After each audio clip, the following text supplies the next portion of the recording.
So hello everyone, welcome back to another video. তো কথা বলবো একটা আপডেট নিয়ে। তো গতকালকে ইন্টারভিউ আসে দেবদার দুটো জায়গা থেকে, এবং সেখানে তাকে জিজ্ঞাসা করা হয় বেসিক্যালি যে খাদান 2 আসবে কিনা। তো সেই জিনিস নিয়ে সে যেটা আপডেট দেয় যে প্রথম কথা হচ্ছে যে খাদান এমন একটা জায়গায় শেষ হয়েছে, এবং সেখানেতে যেখানে মানে একটা রিভেঞ্জের গল্প ছিল খাদান, যেটা তো যারা দেখেছো তারা অবশ্যই জানো, মোস্ট প্রবাবলি তো সবাই দেখেই নিয়েছে।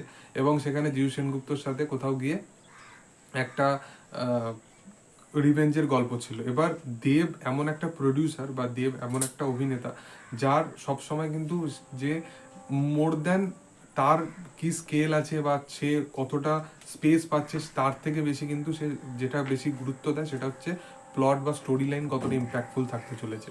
তো প্লট বা স্টোরি লাইন যদি খাদানে সেরকম ম্যাসিভ লেভেলে না হয়, কারণ খাদান 1 যখন তারা নিয়ে আসছিল তাদের এক্সিকিউশন লেভেল বা সব কিছু ঠিকঠাক গেছে বলেই তারা তারপরে ঠিক করেছে যে কোনো এক টাইমে কিন্তু খাদান 2 তারা নিয়ে আসবে। কিন্তু খাদানের যদি বিষয়বস্তু বা প্লট ঠিকঠাক না আসে, কারণ প্রথম কথা খাদানের কিন্তু একটা নতুন একটা গল্প কিন্তু তাদেরকে নিয়ে আসতে হবে, যেটা কিন্তু শুধু ফ্র্যাঞ্চাইজ ভ্যালুর নাম নিয়ে নয়, সেটা কিন্তু কোথাও গিয়ে একটু হলেও কিন্তু কানেক্ট করতে হবে এবং কনভিন্সিং এর সাথে কানেক্ট করতে হবে খাদান 1 এর সাথে, যেটা কিন্তু করাটা একটুখানি কিন্তু ডিফিকাল্ট। এবং আমার মনে হয় যে মেকার্সরা এবং সুজিত দত্ত যেহেতু খুব ভালো একজন পরিচালক, সে এটা করতে অবশ্যই সক্ষম হয়ে যাবে। এবং যিশু সেনগুপ্ত বা জন ভট্টাচার্য প্রত্যেকজন যারা নেই বলতে গেলে, তো তারা কিন্তু ইন্টারভিউ এর মাধ্যম দিয়ে বা প্রত্যেকটা এতে জানিয়েছে যে আমরা কিন্তু খাদান 2তেও থাকতে চাই বা এরকম।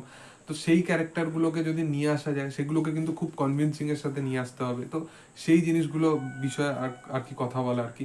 এবং সে জানিয়েছে যদি যদি সেরকম স্টোরি লাইন বা সেরকম প্লট বা সেরকম বিষয়বস্তু যদি নাও থাকে, না পাওয়া যায়, তাহলে অবশ্যই সে কখনই খাদান 2 কিন্তু করবে না। সে আরো অন্য কোনো হয়তো মাস ফিল্ম নিয়ে আসতে পারে সেই বিষয় নিয়ে। এবার যদি খাদান 2 নিয়ে সে যেটা আপডেট দিয়েছে যে অবশ্যই আমরা প্রচেষ্টা তো করবো যে ভালো স্টোরি লাইন বা ভালো স্ক্রিন প্লে, ভালো প্লটের ওপর আমরা অবশ্যই চেষ্টা করবো যে খাদান 2 খুব তাড়াতাড়ি অডিয়েন্সে নিয়ে আসে, কারণ খাদান এরকম একটা রেসপন্স পাবে। এবং লাস্টের ওই যে তোমরা যেখানে বাপ এসে যে গানটা হবে এবং ধূমপানের ওই লাইনটা সে বলবে, ওইখান অব্দি অডিয়েন্স কিন্তু বসে আছে। তো বোঝা যাচ্ছে যে খাদান অডিয়েন্সের মানে একটা আলাদাই একটা ইমোশন, এবং খাদান 2 নিয়ে কিন্তু অডিয়েন্সের বিশাল একটা কিন্তু অ্যান্টিসিপেশন এখন থেকেই ক্রিয়েট হয়ে গেছে। অলরেডি তো কেউ কেউ থিওরি শুরু করে দিয়েছে, কেউ কেউ মানে সচরাচর সচরাচর কিন্তু বাংলা সিনেমার ক্ষেত্রে কিন্তু এই জিনিসগুলো দেখা যায় না। তো যাই হোক, আমার মতে আমি শুধুমাত্র একটাই কথা বলবো যে খাদান 2 আসুক না আসুক, আমার মতে যে স্টোরি লাইন বা প্লট বা বিষয়বস্তু যদি ঠিকঠাক না থাকে, তাহলে খাদান 2 নাই আসুক। দেবদা যেরকম সময় নিয়ে সিনেমা বানায় সেরকমই বানাক। তোমাদের কি মতামত, এবং তোমাদের মধ্যে খাদান 2 এলে কিরকম ভাবে আসা উচিত সেটা কিন্তু কমেন্টে অবশ্যই জানাতে পারো। আর ভিডিও যদি ভালো লেগে থাকে লাইক সাবস্ক্রাইব করে দিও। Thank you.